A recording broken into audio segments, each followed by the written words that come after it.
The following story has been brought to you by StoriesToInspire.org.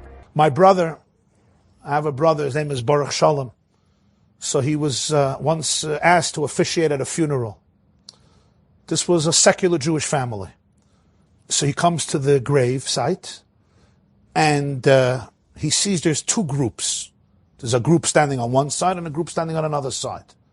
So my brother goes over to the widow who lost her husband and says, "Why are there two groups?"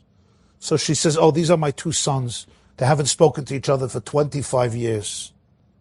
They're not going to be able to speak to each other now either." So they're both at the funeral at two separate sides. So my brother tells me, he said, "I decided to make up a new halacha that doesn't exist." And I said to the mother, "We have a big problem." She says, "What's the problem?" He said, "I can't bury your husband." She says, "Why not?" He says, "Because you cannot bury the husband without the children standing together, talking to each other, holding hands, and saying the Kaddish together. So we're not going to be able to bury him. I mean, you can get a priest, but if you want a Jew to do it," now she was a real Jew. It's like, "A priest? My husband would kill me." You want a rabbi to do it? Well, the family has to be together. So this was an old, tough Jewish woman. She went over to my brother. She went over. "You guys should be embarrassed with yourself. Your father's going to stay here. The corpse is going to stay here unburied." Because they said, "What are you talking about, Ma? Let him bury him. He can't until you guys come and talk to each other."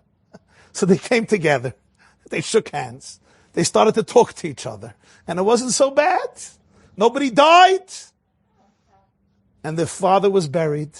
And the family was reunited. It's so sad when you see that people can harbor these grudges, and it may be one person taka did something wrong. But there's something called conversation, forgiveness. The Klayaka writes, he gives an unbelievable example in this week's parsha. I'll just use an illustration that will be very familiar with us. You know when children sit at the beach and they build castles out of sand, right? And they work hard on those caves and bridges. You know what I'm talking about, right? And then a big wave comes and destroys the castles. So they can't blame the wave because it's part of God's nature. But let's say you come with your water and you pour it on it. The Klayaka says, and your child freaks out and says, "Kill that person who just did that. Kill him." The Klayaka says, and you listen to your child and you'll go kill him. And when the judge will say, "Why did you murder him?" He says, "Well, he destroyed a castle." "What type of castle?" "A castle built out of sand. A house built out of cards." Klayaka says that's how people sometimes live. They take a castle built out of sand and they turn it into a reason not to speak to their brother and sister for decades. And at the end, what does it have to do? It has to do with a couple of dollars or a house or this sichsach or that Yerusha. He says, think about the short-term gain and the long-term loss.